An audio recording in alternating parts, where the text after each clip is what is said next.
Ooh.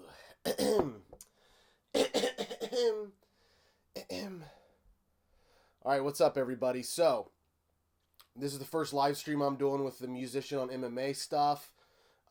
Bear with me on everything. If you're gonna do some live chatting with me, go ahead and put it on the chat. If you have some questions while I'm rolling through all this crazy shit, let me know. You'll see on the bottom of the video right now, super chats. My PayPal link is in the description. I don't have enough subscribers on YouTube to get super chat through through YouTube. So if you guys are charitable after the holiday season, you believe that I want to get you believe that I should get some money out of spewing all this crazy MMA shit and facts, throw me a couple bucks on the PayPal link. I'm also on Spotify. I just uploaded my new album along with the Christmas single last month. So in December, I released a full album along with a Christmas single. Go follow me on Spotify, and we'll be cool as shit. So let's get into this weekend's card. So we are in goddamn Vegas again, I believe. Is it in T-Mobile? It is. So we are in Vegas for this card. Who do we have that are some early prelims? Anybody that pops out for me? Tim Elliott's on the early prelims. JJ Aldridge went all the way down to the early prelims, so you'll catch her on Fight Pass if you guys are privy to early prelims. When it comes to the prelim card on ESPN on Saturday, we have great names like Chaz Skelly. We have great names like Sadiq Youssef. He's a beast. And also heading up the prelim card is none other than the hottie herself, Macy fucking Barber. She's hot as shit. I think she's only 21, and she's looking fucking awesome. I really think she's going to get that flyweight opportunity very soon. I don't know about you guys, but I definitely think she's the best up-and-comer so far that we've seen the past couple years, especially in the women's league, in the women's division. All right, so we're starting from first fight of the pay-per-view all the way up to the main bout, which is McGregor and Cowboy. Yahoo! So we have in lightweight, this is the first fight of the prelims on Saturday night. Anthony Showtime Pettis versus Carlos Diego Ferreira. And Ferreira's a beast. He beat let's look at his record real quick. Carlos Ferreira, his last win was actually in September, so he's had a couple months to cool it down, have the Christmas apple pie, and have that Christmas turkey, not have to worry about cutting. But let's see here. He really didn't fight somebody that great. You know, we're talking about Marbek Asumov. All right, this guy. I mean, 27-6 against Anthony Pettis' record of, let's see here, 22-9. And Pettis has fought in some badasses. So I think the hard thing to look at is, hey, how is Pettis feeling after the Diaz fight? How is Ferreira feeling with his confidence after the September win? I think with Pettis, you know, you look at his last couple bouts, lost to Diaz, and then beat Wonder Boy in that crazy off the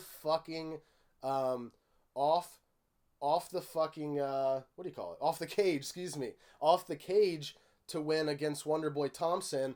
He was losing that fight. Okay, that was a 5-round fight.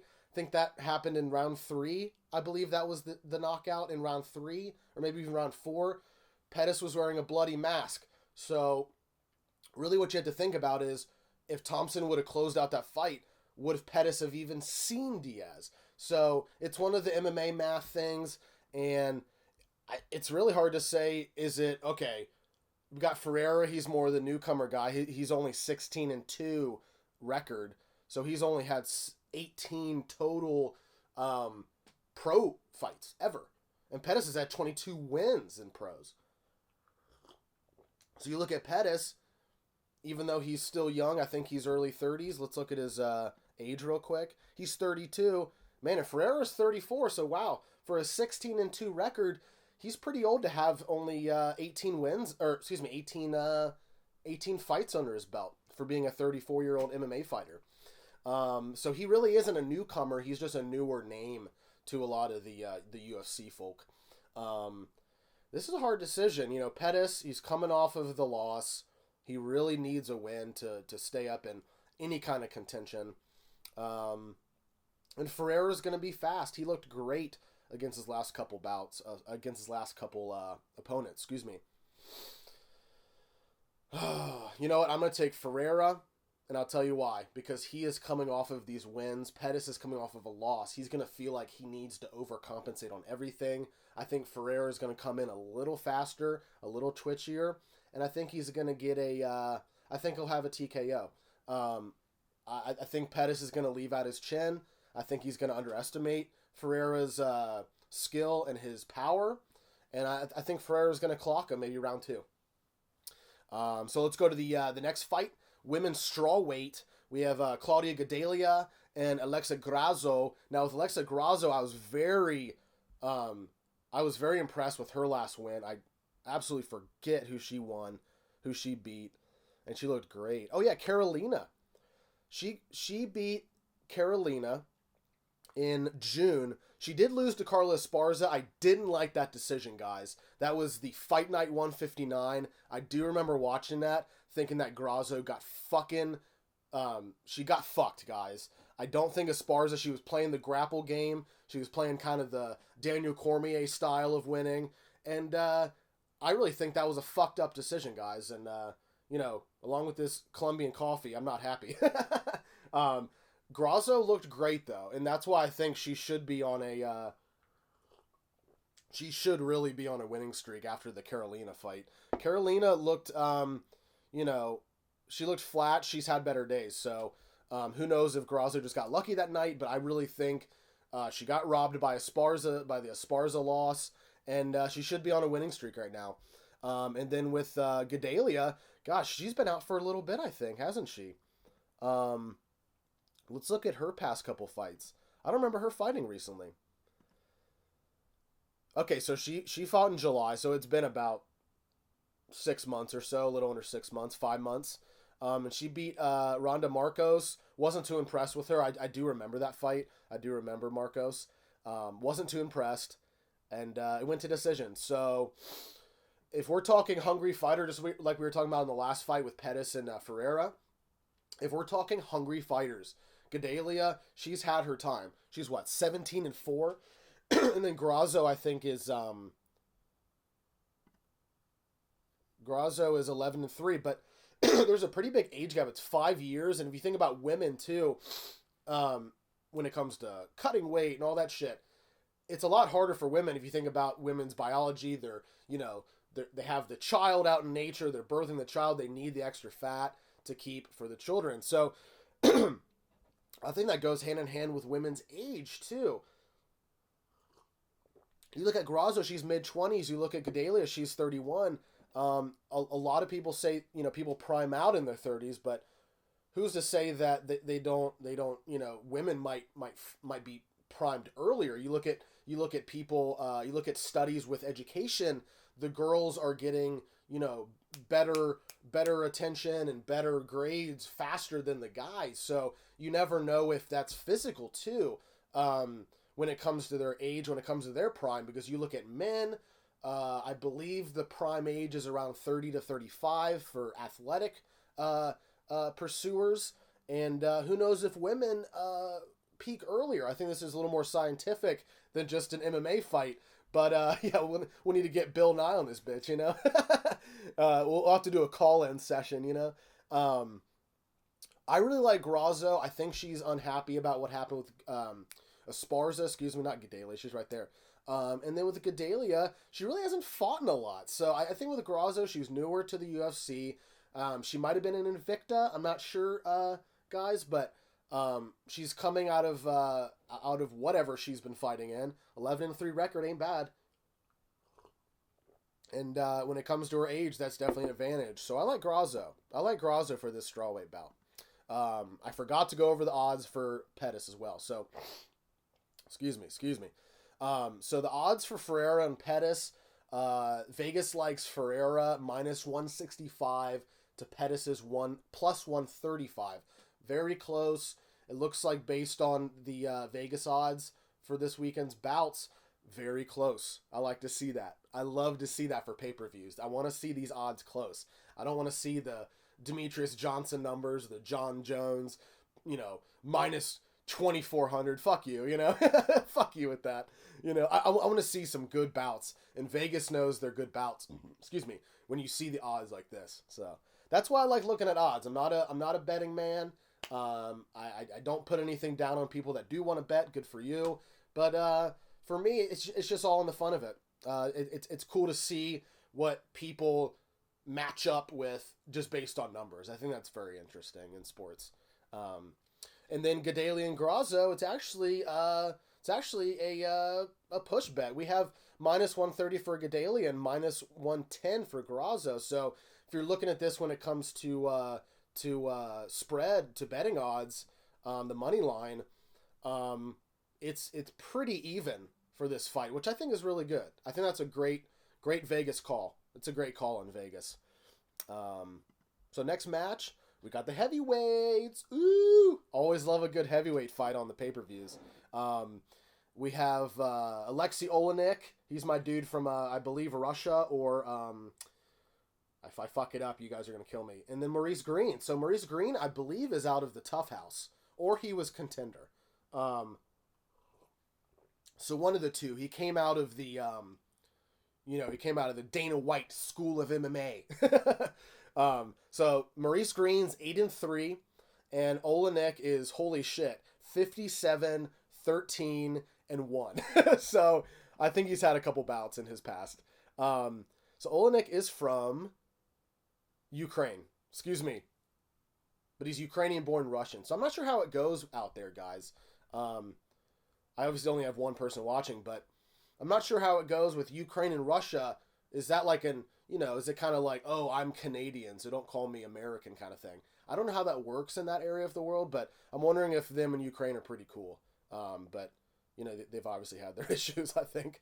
But I'm not big into the Ukrainian history there. But gosh, man, he's 42 years old. All props to him, still fighting. And then Maurice Green's young, 33. So he, just like we talked about with the women's prime, it looks like Maurice Green could be in his physical prime at 33. He's over 6 feet. He's nearing the weight limit. He's at 260. And Olenek is 240. So if you think about Green's style, if I can remember his style decently, very grapple heavy. He comes from the American wrestling background, as most fighters do in America, especially if they went through the high school and college realm of wrestling. I think that's a huge advantage for Green to be 20 pounds over, because Olenek, being a Russian, being a Ukrainian guy, he's going to have that goddamn grappling too. So there's no advantage for Green. I think his advantage is going to be in the weight. If he's going to be able to judo trip, if he's going to be able to get a single or double on Olenek, which is going to be very hard, if he gets that, that could be the round. That could be the fight. That could be points. And hell, that could even be a TKO if he's able to get some elbows, if he's able to get some ground and pound in. So this could be a great bout too. I think Maurice Green needs to step up. He has an opportunity to actually get somewhere with the heavyweight division. He's a newcomer. He's hungry. He's ready to go. Let's do this. I like Green on many levels. Let's see. Vegas likes Olenek. I don't, obviously when it comes to odds, you want to go for the guy who has the best advantage. Olenek being older, I get it for Vegas, but when you're looking at both guys for real at their skills, I like Green though. But Olenek minus 174 to Green's plus 146. So very close as well. Just like I said a couple minutes ago, all of these main cards, all of the pay-per-view card, money lines are very close. That's what I like to see. Really, the only different spread is going to be this one coming up. That'll be the biggest money line difference. So we have bantamweight, women's bantamweight. My girl, Holly fucking Holm, the booty that won't quit. And then Raquel Pennington. She's had some crazy bouts the last couple bouts. A lot of controversy with different things. Whether it was a ref or it was different situations. Holly Holm, 12-5. I thought she had more fights than that, but obviously she comes from, years and years of kickboxing and I believe also regular boxing as well. Raquel Pennington, 10-7. Both women have fought in beasts. Holm, as we know, she's fought in, let's see, Cyborg the Beast. Let's see, Nunes the Beast. Let's see. So they were going to have this bout actually last year.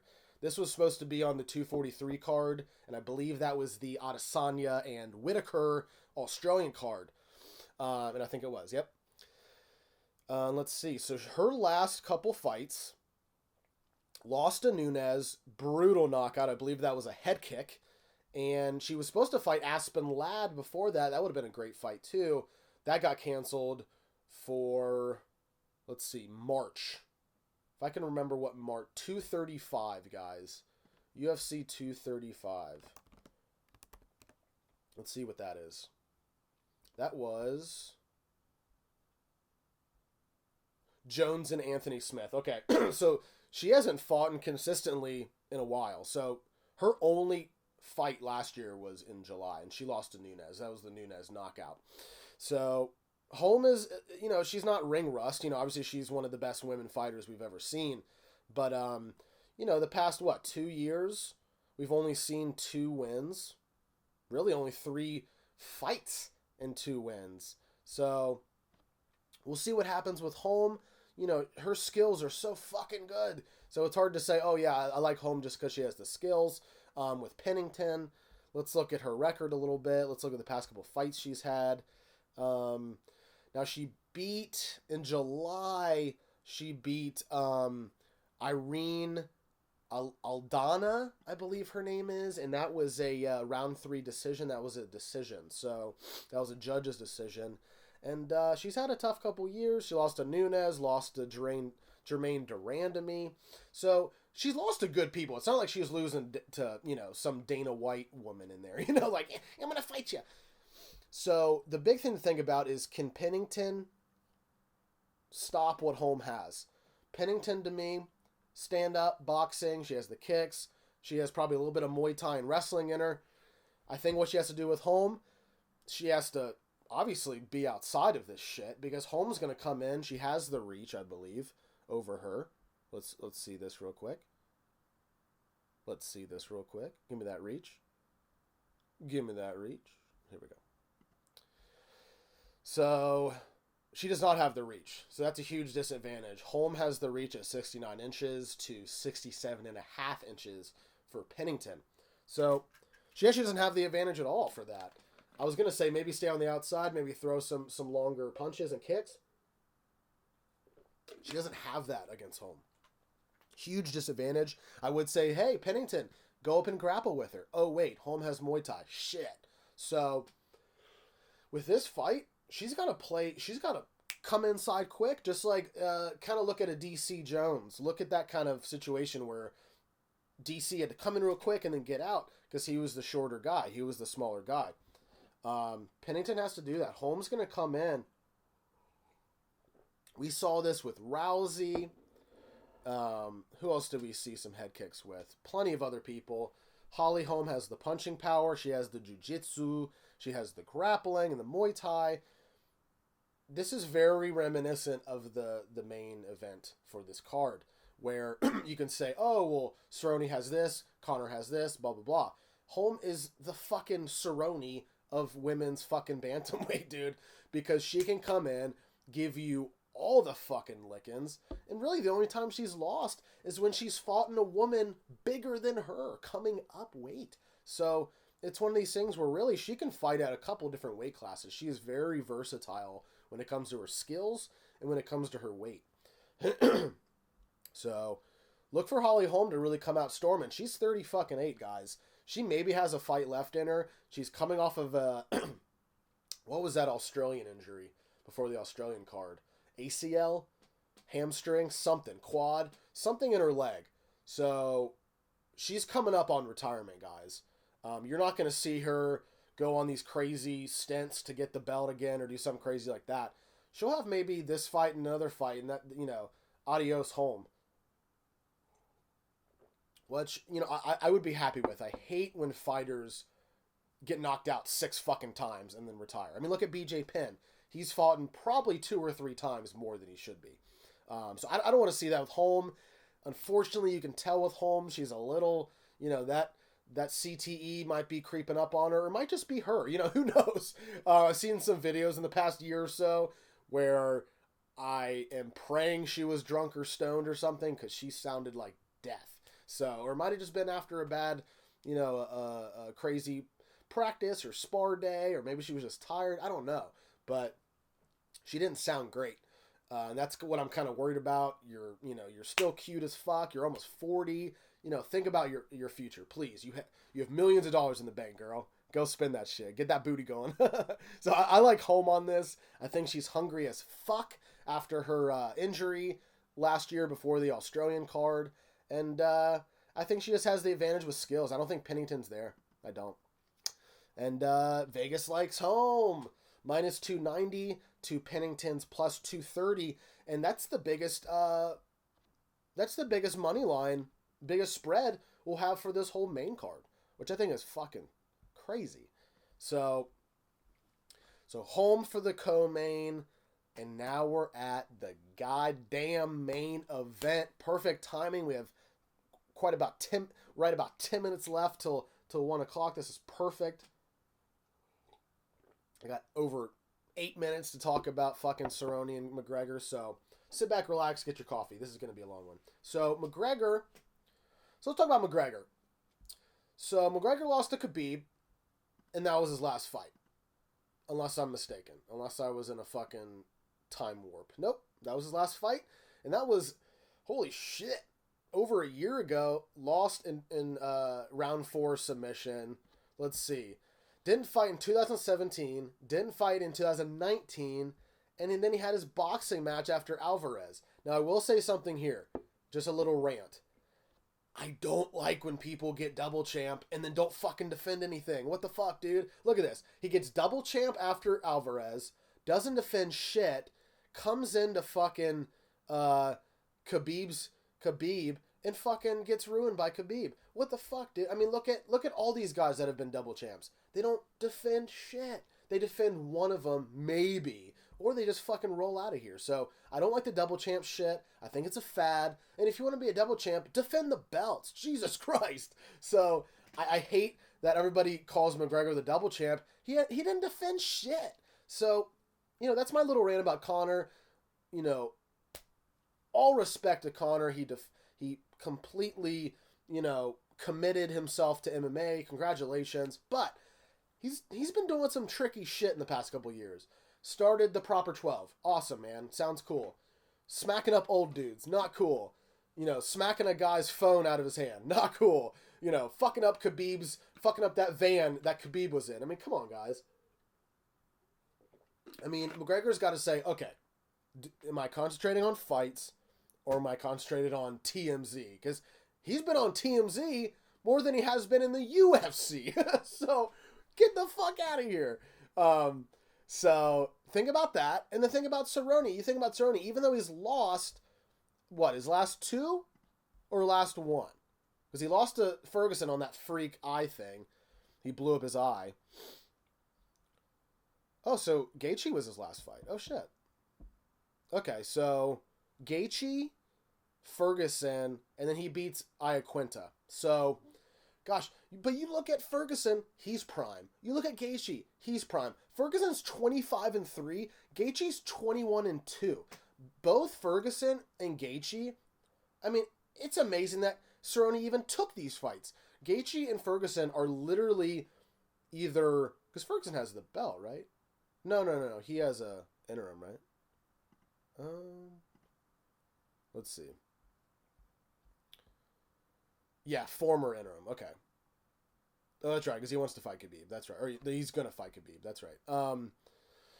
So with Cerrone, he's fought in some either contenders or former belt holders. So it's these things where, people want to say, oh, MMA math. But you look at Cerrone, dude, it's just like Nate Diaz and Nick Diaz. They have fought, all these guys that I'm talking about have fought in people that were better than they were. They took fights because they thought they would lose it every time. So that's what's amazing. And no fucking dig on McGregor's fucking record or his wins, but you know, when he fought some guys, I was like, that's kind of weird for an up and coming, you know, superstar. He fought fucking Derek Severs, dude. I mean, what the fuck? Dude was like 100 when he fought him. You know, you look at his record, it's okay. But some of the, yeah, Dennis Severs, sorry. And, you know, he was like 80 when he fought him, dude. And that was, you know, that was during his run. He was fighting guys like Mendez and Aldo. I mean, no wonder he beat Aldo and Mendez. I mean, he got the break of his life fighting Seaver. Let's go, you know? I mean, I'm freaking out here with my coffee at fucking, you know, 1 o'clock in the afternoon here. But, you know what? Cerrone brings that style in of what he does. You know, he's a Muay Thai guy. He grapples. He'll kick your fucking leg out of you. He'll go to the ground with you if he needs to. McGregor can't do half of that shit. You know, McGregor can grapple okay. McGregor can strike very well. But so can Cerrone, and he knows how to take a fucking punch, dude. I mean, Gaethje, when Gaethje hit him for that TKO in the last fight, that was a different fucking hit than Cerrone has ever taken in his life. That's damaging. McGregor, he doesn't have that power, guys. And if he does, I'll be shocked Saturday night if Cerrone gets tagged and gets even knocked down, to be realistic with you. Because his past two opponents have been monsters, and they're either contenders or they will be fucking contenders. So it's one of these things where with Cerrone, man, he's fighting everybody. He loves it all. He's just like Nate Diaz. He fucking fights anybody, all right? So with McGregor, I don't like it. I don't like the matchup for McGregor. I think he's, you know, he's prime. You know, he's in his prime. He's wasting his prime, though. He sat so long during the boxing event. He sat so long after. Comes out to fight goddamn Khabib. Are you serious? Dude, you need a couple warm-up fights. You're a human. I know you're a superstar, and Dana White's going to give you, you know, 10 million for the pay-per-view points. But dude, fuck off. You need to keep this fucking thing going, or else you're going to turn into, you know, 50 other superstars that nobody fucking knows anymore in the UFC. So my McGregor rant is over because I like Cerrone. I'm done with McGregor, dude. Cerrone's the shit. His personality's the shit. He fucking does crazy shit outside of the UFC, and you wonder why he does so well in the octagon. Dude, he faces death every fucking day that he lives. The dude lives like a fucking doctor, all right? All right? So let's look at the odds here. Very close again, just like every other fucking odd today. And McGregor has it at minus 185 to Cerrone's plus 150. That's close as shit. You know, other than being the, you know, the double negative bets that we saw with Gadelha and Grasso, this is close as shit too. So, you know, expect this to either go 5 and be a close decision, or expect it to be quick, just like with the first Nate Diaz fight with McGregor, and Cerrone takes it quick. We haven't seen McGregor's chin tested yet ever since the boxing match. We haven't seen what McGregor can do versus a very skilled Muay Thai person. He had no chance against Aldo to see that because he knocked him out in like 5 fucking seconds. So he's either hasn't had a fight in forever, got fucking murked, or, you know, it was a really quick knockout. So I wouldn't be surprised if Cerrone takes him deep. Cerrone has the cardio, but can McGregor keep up? Who knows? So I like Cerrone. I like Donald Cowboy Cerrone. I don't know what you guys like. Definitely hit me up on the comments or in the chat. Who you guys like for this weekend's card. Definitely comment below and chat on the chat box if you guys like the graphics. As I said before we started this thing, below are the links in the description for not only my super chat PayPal, if you'd like to donate a buck or two to the Musician on MMA fund, that'll link you up to my PayPal. And then obviously with my Spotify link, I have a brand new full-length album, 16 new tracks ready to be listened to by you. Rock, electronic, and pop, all mixed together inside one album. And also a Christmas single, Let It Snow on Christmas Day. That's on my Spotify as well. So after you check out this video, check out those links, donate $1 or $2. Thank you, buddy. And we'll see you next time. Stay cool, guys.